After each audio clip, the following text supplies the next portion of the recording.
Paz seja convosco.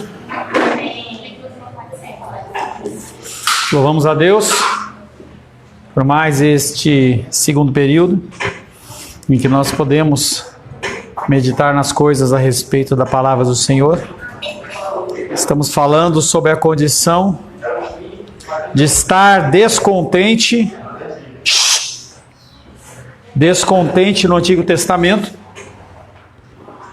Finalizamos o primeiro período trazendo a alusão à história da chegada na Terra Prometida, em que Josué, Caleb e mais 10 pessoas foram sondar a terra, e nós já vimos que houve um testemunho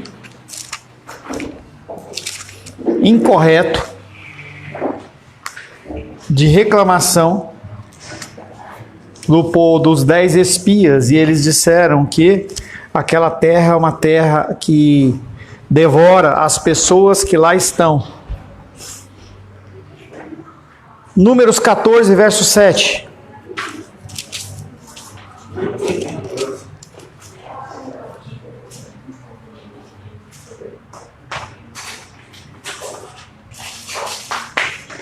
Pode falar de novo, pastor? Números, capítulo 14, verso 7.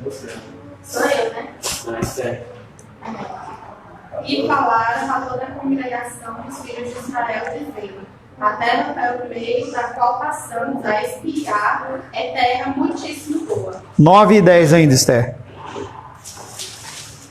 Não, 14, 9 e 10. Então, Tá. tão somente não sejais rebeldes contra o Senhor, e não temais o povo desta terra, porquanto, como pão, os podemos devorar, retirou-se deles o seu amparo. O Senhor é conosco, não temais. Apesar disso, toda a congregação disse que os apedrejassem, porém a glória do Senhor apareceu na tenda da congregação, a todos os filhos de Israel. É tão legal você ler as Escrituras Sagradas, porque sempre que você lê, você percebe uma coisa. Eu nunca tinha percebido isso. Tão somente não sejais rebeldes contra o Senhor, e não temais o povo dessa terra, porquanto como pão, que engraçado, né? Como pão podemos devorar. A gente comeu quanto pão embaixo, né? E aí ele vem trazendo exatamente a condição das pessoas e as duas dificuldades que nós temos em relação a uma coisa tão simples como o comer de um pão. Dizer o quê? Que o mesmo povo sendo gigante lá na terra, eles podem devorar igual devoram um pão. Por causa, com Deus, com o Senhor. E isso não é diferente dos dias de hoje. É aquilo que eu falo, a gente passa por lutas e dificuldades, a gente está diante de situações que são realmente complexas, mas situações como essa, é como se fosse pão. E aí ele dá a oportunidade de a gente comer pão, e interessante também é que o pão aqui, que ele está falando, que pão é? Hã? Mas que pão é esse? Ah, é o pão que desceu dos céus. Então, se você come deste pão, olha como é que faz as ligações, né? Se você come deste pão, você bebe a água, você não vai ter mais sede. Todas essas analogias que são feitas são ligações realmente direto com a figura do Senhor. Aqueles 10 espiões, aqueles profetas da destruição, puseram toda a nação descontente por reclamarem daquilo que Deus tinha ordenado que fizessem. O que dizem as Escrituras sobre o que aconteceu com eles? O que aconteceu com os caras que murmuraram? Números 14, 13, 14, 36 e 37. 14,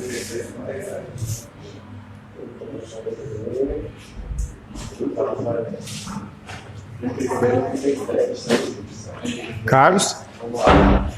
Os homens que Moisés mandaram a espiar a terra, e que, voltando, fizeram murmurar toda a congregação contra ele, infamando a terra. Esses mesmos homens que infamaram a terra morreram de praga perante o Senhor. Morreram de praga, porque levaram as pessoas a murmurar. Através da sua murmuração, levaram outros a murmurar. Novo Testamento, uma coisa que acontece semelhante a isso.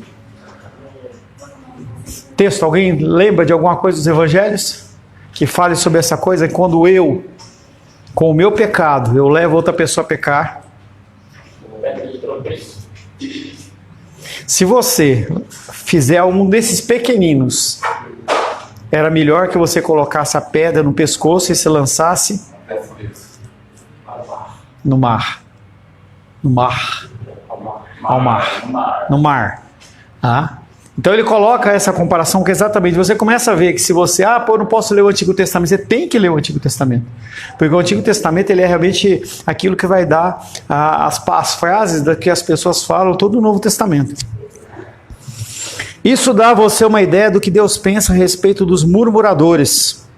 Eles espalharam um veneno que contaminou rapidamente outras pessoas. Tiveram a capacidade de agitar todo um grupo tomado pelo pânico. Isso aconteceu muitas vezes na história de Israel e acontece nos dias de hoje. As pessoas elas entram em pânico e aí você pode ser um agente de cura ou de destruição. Pandemia. A gente via o que a mídia fazia. Era um agente de pânico, de destruição. As pessoas elas falavam, era uma doença que ainda era algo que era muito confuso ainda, as implicações daquela enfermidade. Até hoje a gente não sabe o que é realmente que aconteceu. A gente tem relatos de pessoas mais extremistas de um lado, tem relatos de outras pessoas extremistas do outro, a gente não sabe se realmente era um vírus, se não era, se foi criado, se não foi, a gente não sabe. Se a vacina foi algo bom ou não foi, porque quando você pensa em medicamentos, você tem que ter um histórico de treino, de teste e tudo mais, para ver as influências, o que acontece na vida das pessoas, e a gente não sabe.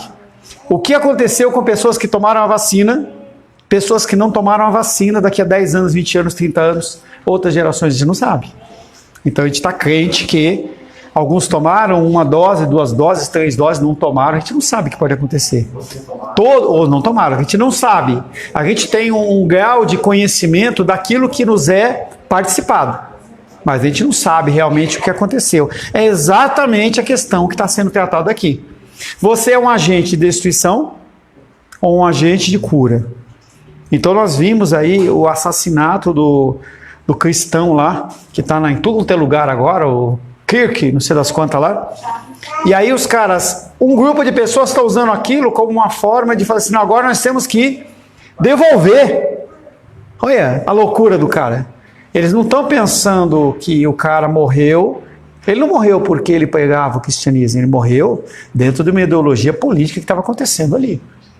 Então ele morre e agora estão querendo usar ele como uma forma de, não presta, não sei o quê. Marte, entendeu? E a gente vê essa dificuldade como também do outro lado. Do outro lado os caras comemorando porque o cara morreu. Essa é o mundo de hoje. E se você entra numa discussão dessa, você pode ser um agente de cura ou um agente de destruição. Não, a gente tem mesmo que matar, tem que destruir, a gente tem que acabar com isso. A gente esquece, por mais que a gente não concorde, a gente esquece que toda autoridade é constituída por Deus.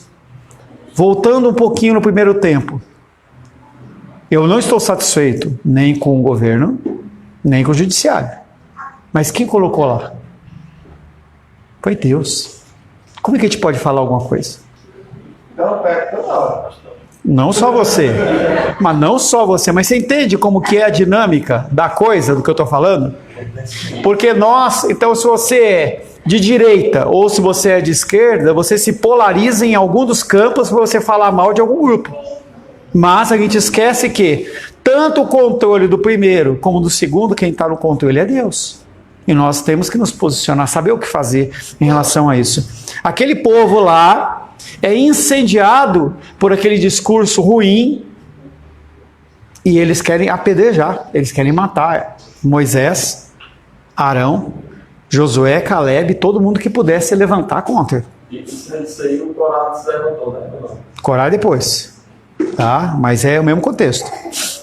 Eles espalharam esse veneno, encontraram pessoas que estavam em pânico e aconteceu isso muitas vezes dentro da história do povo de Israel, e aí é o que o Carlos falou. Coré, Datã e Abirão, eles fazem a mesma coisa. Eles levantam pessoas dentro de uma situação de insatisfação e é muito mais fácil você trabalhar a condição da destruição do que da construção. Frequentemente o pobre Moisés teve de sofrer reclamações acerca da sua liderança e do alimento que Deus proveu a todo mundo.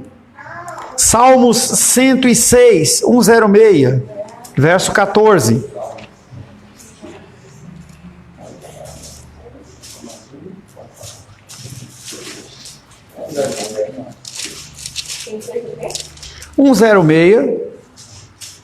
Versos 14 e de 24 a 27.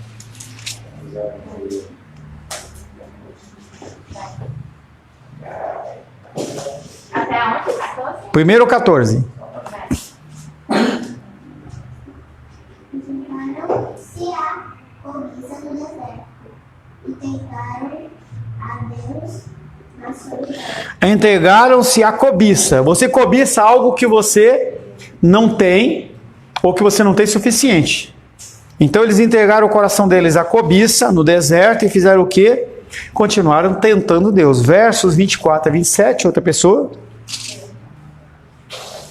Também desprezaram a terra aprazível e não deram crédito à sua palavra. 24, 25, 26 e 27. Antes murmuraram em suas tendas e não acudiram a voz do Senhor. Então lhe jurou de mão erguida que os haviam se arrasar do deserto. E também derribaria entre as nações a sua descendência e os dispersaria por outras terras. Também desprezaram a terra aprazível, ou seja, a terra que Deus falou que ele iria ter. E não deram crédito à sua palavra. Reputaram Deus como mentiroso. Isso dá a você a ideia do que pensam os murmuradores. Tudo isso fala das pessoas que murmuraram ali no deserto.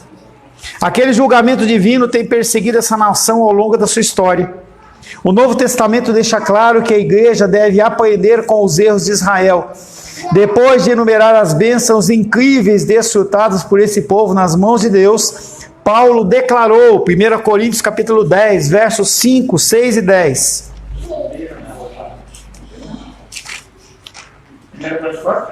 10,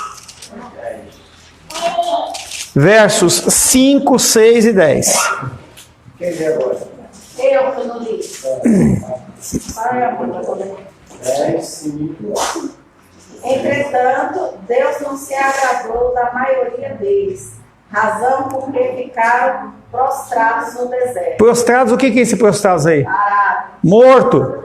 Matou o povo no deserto, não deixou eles sair de lá, morreram eles. Versos verso 10.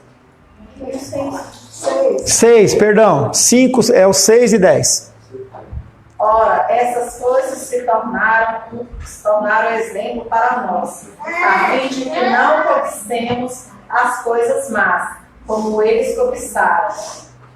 10. E murmureis, como alguns deles murmuraram, e foram destruídos pelo exterminador. Quem é o exterminador? É o devorador? É o diabo? O que é esse aí? Foi Deus. É o Deus. É a figura do Senhor. A murmuração é o sintoma de um problema espiritual profundo. O fracasso de confiar em Deus e se submeter à sua vontade. Quando os maridos forem reclamar do seu murmurar, você fala que Deus vai exterminar ele. Depende. Se a pessoa, comigo não, aí você me dá uma gancho, né? Não. Esse tipo de situação em que maridos vêm reclamar das esposas, ou as esposas vêm reclamar do marido, vem murmurar, não, aí que vem comigo é reclamar, não é murmurar. O objetivo é, eu quero uma solução, uma ajuda para poder virar essa chave. Porque se for o contexto de murmuração, aí a catraca entra forte, pancada. Mas se não, é uma forma de você, pô, como é que eu faço para crescer nesse aspecto? Por isso que mensalmente, ou a cada 2 meses, eu procuro trazer e falo assim, olha, vamos sentar, vamos conversar, vamos falar, vamos ver o que está acontecendo. Porque dá oportunidade de você sair daquele contexto. Eu quero mais é que vocês resolvam o problema de vocês. Mas se tem uma coisa que vocês não conseguem, vocês vêm para a gente tentar ter como mediador. Não se trata de uma questão insignificante ou murmurar. 1 João 5,10. Ó a murmuração aí, ó. 1 João Capítulo 5, verso 10. 5, 10. Nos diz assim: aquele que crê no Filho de Deus tem em si o testemunho. Aquele que não dá crédito a Deus o faz mentiroso, porque não crê no testemunho que Deus dá acerca do seu Filho. O que é não dar crédito a Deus? Ele está falando que ele vai fazer uma coisa e você acha que ele não vai fazer. Lamentações, capítulo 3, verso 39.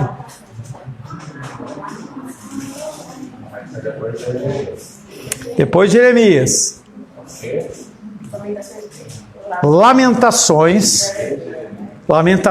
Ai, oi, ai. Ai. Lamentações 3. Se você preferir, pode ser 3. Ou 3. 3. 30. 39. Bingo.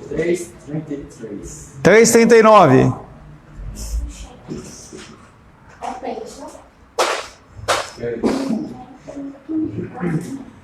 Desperta, tu que dormes. Só o Pedro tá. Olha a blusona de frio do Pedro. Você acha que eu posso colocar um ar-condicionado aqui? O Pedro vai se sentir mal, não posso deixar. No ocidente é mais frio. O Pedro acho que é meio vampiro, ele tem um sangue frio. Vai lá, Pedro. 3:39. Porque Deus, o queixa o homem vivente, queixe-se cada um dos seus próprios pecados. Olha que legal, hein? Por que, pois, se queixa o homem vivente?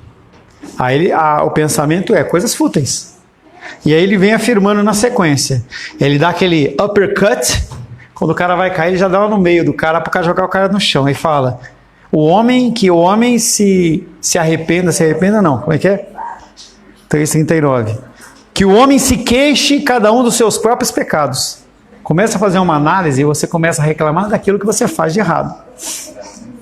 Deus perdoa os nossos pecados e o único meio apropriado de dizer obrigado é ser realmente agradecido por que temos e que vivemos. Como aprendemos anteriormente, o espírito de gratidão afugenta a ansiedade e também torna difícil cada vez mais as murmurações. Espírito grato. Aprendi isso lá em São Paulo com uma pessoa. Uma vez a gente estava lá na gráfica que a gente tinha, e aí uma pessoa veio falar a respeito dessa questão de você não reclamar, mas você ser grato. Se alguém lembrar e tiver em casa, eu nunca lembro, trazer aqueles negocinho para colocar na parede assim, porque a gente coloca aqueles negocinhos que cola na parede, sabe? Com o feltrinho. Silicone ou de feltrinho, entendeu? Para colocar ali para não bater. Que aí o Joaquim ele pode se divertir com a porta à vontade. Contentamento como ordem, não é como pedido, mas é uma ordem do Senhor que a gente se contente. Filipenses capítulo 2, verso 14.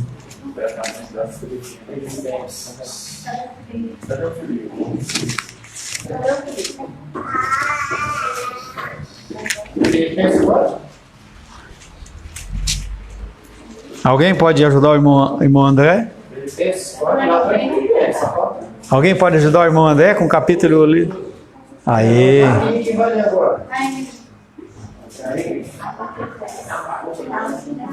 O povo fica mudando de lugar, dá uma confusão, né?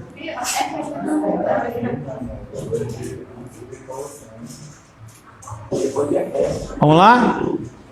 Filipenses 2, 14. 2:14. Fazei tudo sem murmurações, nem contendas. Fazei tudo. Qual que é o tempo verbal? No presente. No futuro. É diferente. Essa versão aí é um presente. Em inglês fala presente contínuo. Dentro do grego é tomar cuidado com a Diene, né? Você tem um ato que ele continua acontecendo. Ele está acontecendo no presente, ele tem que continuar acontecendo. Tá? E ele é um imperativo. Não é hiperativo, não é TDAH. Gostou, Luli? A Luli lagava mentalmente. Quando ela foi no aniversário da amiga dela lá, ela sentava no meio da roda, as pessoas ficavam só ouvindo as pérolas, assim, e o meu papai disse. É imperativo, é uma ordenança. É uma ordenança. Ele fala, fazei. É como o id. O id, que é o indo, não é id, é uma coisa que você tem que fazer hoje, tem que fazer amanhã. Não vale só como o André fez no passado. Tem que continuar fazendo, continuar fazendo, continuar fazendo, continuar fazendo, até a volta do Senhor. Essa condição dessa forma de falar aí, que ele está falando, é imperativo. Faça. Faça, não murmure. Faça desse jeito. O tudo refere-se ao que Paulo havia dito antes nos versos 12 e 13. Vamos lá. Filipenses 2, 12 e 13. 2, 12 e 13. Assim, pois, amados meus, como sempre obedecestes não só a minha presença, porém, muito mais agora na minha ausência, desenvolvei a vossa salvação com temor e tremor, porque Deus é quem efetua em vós tanto o querer como o realizar, segundo a sua boa vontade. Então, no verso 12 e 13, ele está falando que tudo que acontece nas nossas vidas procede da vontade de Deus. Por isso que nós fazermos e nós trabalharmos e vivermos nossas vidas, nós temos que fazer tudo sem murmurações e sem contenda, sem criar caso com os outros. Em outras palavras, enquanto Deus está operando em sua vida, seja certo que você não terá do que se queixar. A vida nem sempre nos supre com aquilo que gostaríamos, isso é uma verdade. Deus permite que sejamos provados para ajudar-nos a orar, confiar e ser gratos por aquilo que temos. Quanto que você ora mais? Na dificuldade. Não é na bonança, sim? Quando está tudo certo. Tá tudo certo. Você viu por que você passa tanto perrengue? Para você orar mais, entendeu? Para você orar mais.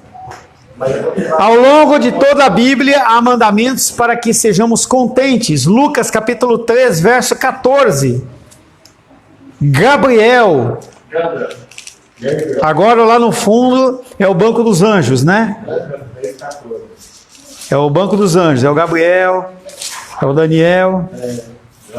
Lucas é no Antigo Testamento?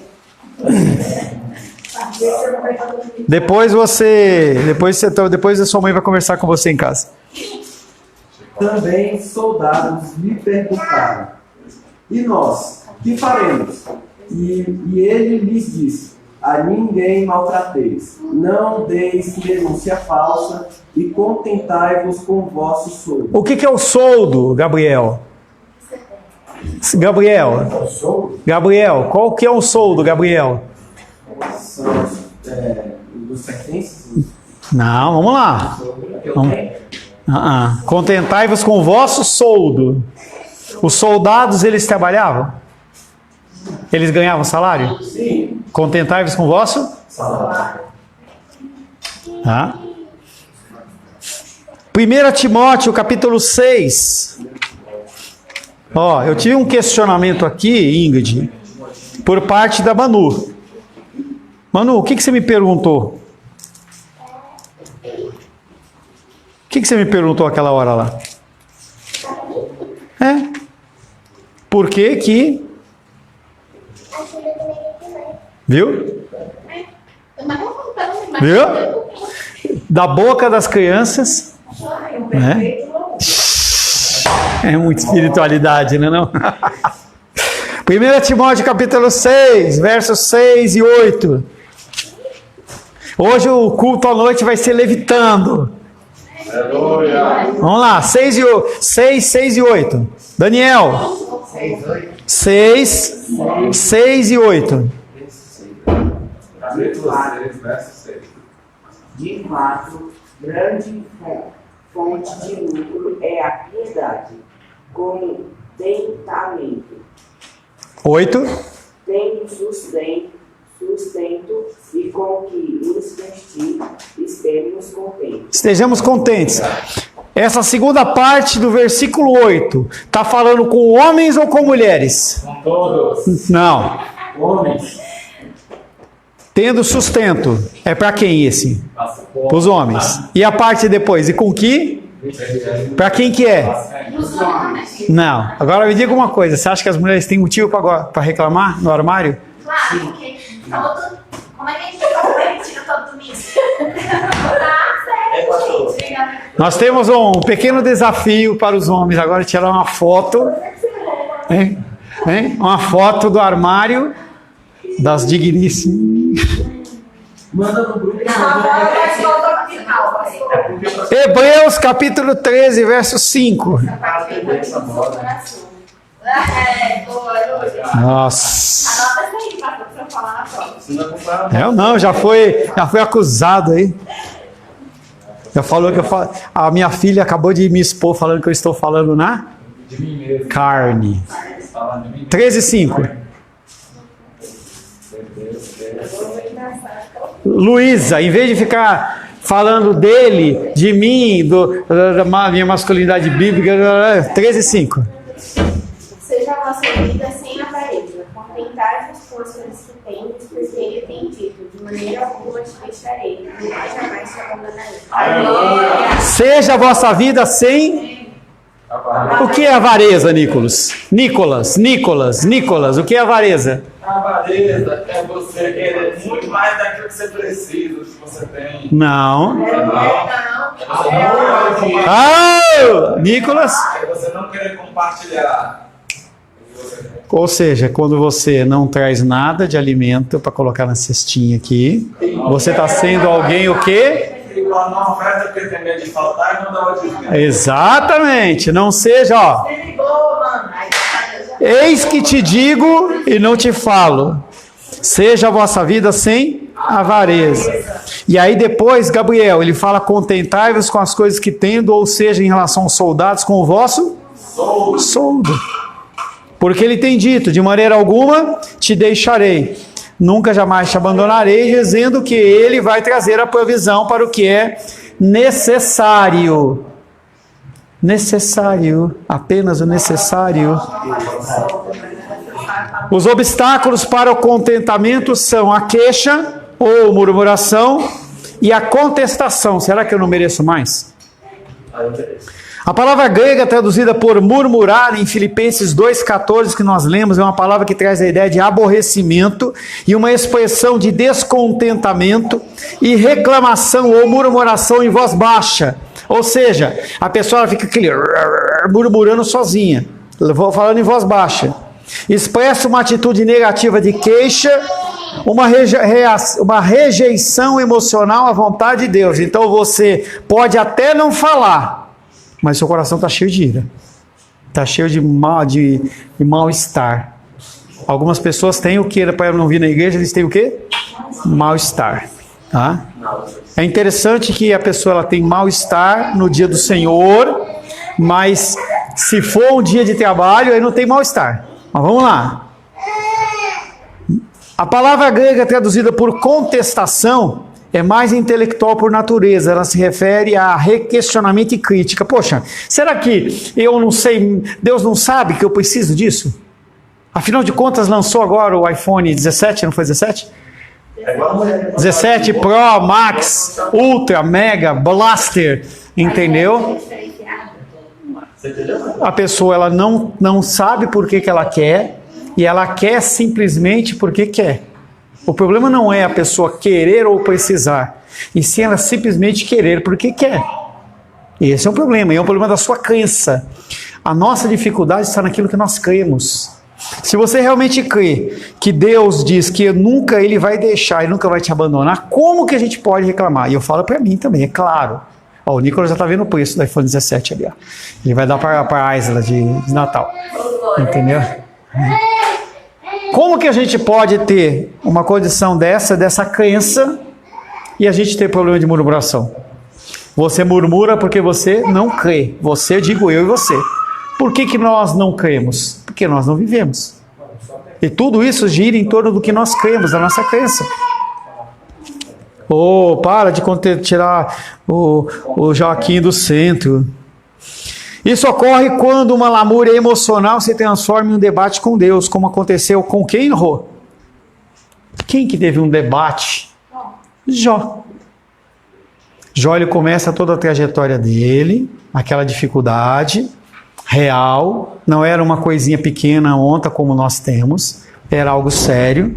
Ele segura a fé dele por um tempo, ele é literalmente açoitado em relação aos amigos dele, e aí chega uma hora que ele começa realmente a debater com Deus. E se Deus me desse a oportunidade de eu estar lá com ele, eu ia defender a minha causa.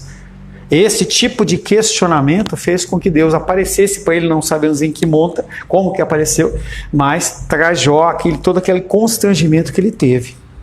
Achamos que temos uma concepção melhor do que Deus sobre emprego, casamento, igreja, lar ou qualquer outra situação na qual nos encontramos. Paulo disse que há um meio melhor para viver, desenvolver a nossa vida cristã sem nos queixar. É uma atitude mais em sintonia com a vida como ela é. Estamos vivendo em um mundo degradado. Esse mundo está cada vez mais ele sendo corroído, ele não vai melhorar. Essa ideia de que você vai ter um ano melhor não vai existir. Você não vai ter mais saúde, não vai ter melhor relação. Nada, é só piora, não tem condição de ser melhorar. Daqui para frente é só para trás. É só para baixo, da ladeira para baixo. No final do ano, 2026 não vai ser melhor que 2025. Pô, pastor, assim isso me desanima. Não, eu vou deixar você tão consciente que quando a coisa realmente for ruim, você não fica chocado. Porque se você está esperando que a coisa é ruim e ela vem melhor, você fica satisfeito. Que é a condição da autoestima. Você não vai ficar mais novo, você não vai ficar mais bonita. Não vai. O casamento, o casamento vai, né? O meu com a Rô melhorou exponencialmente. Ela diminui. Você sabe o que acontece, Carlos? Você para a dar importância em relação ao ovo. Você começa a olhar para situações como muito maior. Ele vai olhar e falar assim: caramba, eu vou discutir com a minha esposa, linda e maravilhosa, por causa do ovo? Não vou. Ela me ama, ela cuida de mim, ela é cheirosa, ela é do jeito que eu gosto, eu vou brigar, não vou. Mas esse é o pensamento. Você para a se preocupar com coisas pequenas. Você para de se preocupar, porque você começa a olhar para as coisas muito maiores em relação ao que está acontecendo. Que é o que a palavra de Deus diz. Se você consegue enxergar que Deus está contigo e Ele não te abandona, as outras coisas elas são supérfluas, são mínimas. Se a gente vê a figura do nosso querido Valles aí. Poxa, há uns anos atrás, ele vinha aí com o palhozinho dele lá, tudo dificultado. Agora é um homem que daqui a pouco vai abrir uma concessionária. Né? E ele não pode esquecer disso. Ele não pode esquecer que naquele fatídico dia ele encontrou a princesa que tampou o sangue que estava esvaindo do seu corpo físico, entendeu? Em que a sua alma estava saindo do seu corpo e naquele momento ela foi aquela pessoa que segurou na sua mão. Não pode esquecer. Pelos pés. A gente não pode querer ser romântico, né? Que o Wallace acaba de ser.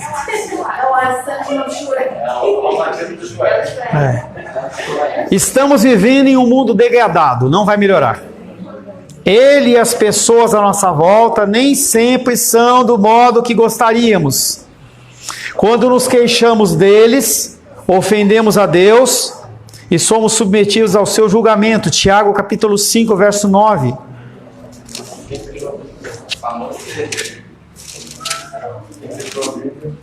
Tiago capítulo 5, verso 9.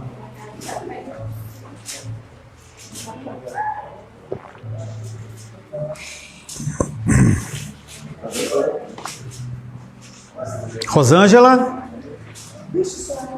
É, você. Luli, canta a musiquinha aí. Depois do Tiago. Vamos lá. Apocalipse. Tiago 5, 9. Irmãos, não vos queixeis uns dos outros para não serem julgados.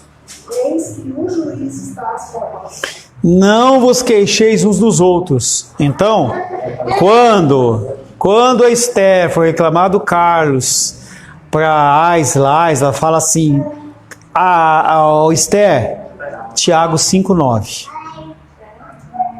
Tiago 5,9. Tá? Quando, entendeu? Quando a Ingrid não vejo ela reclamar, vai. Mas quando a Ingrid foi reclamar da Esther, do Alice, aí a Esther responde por quê para ela?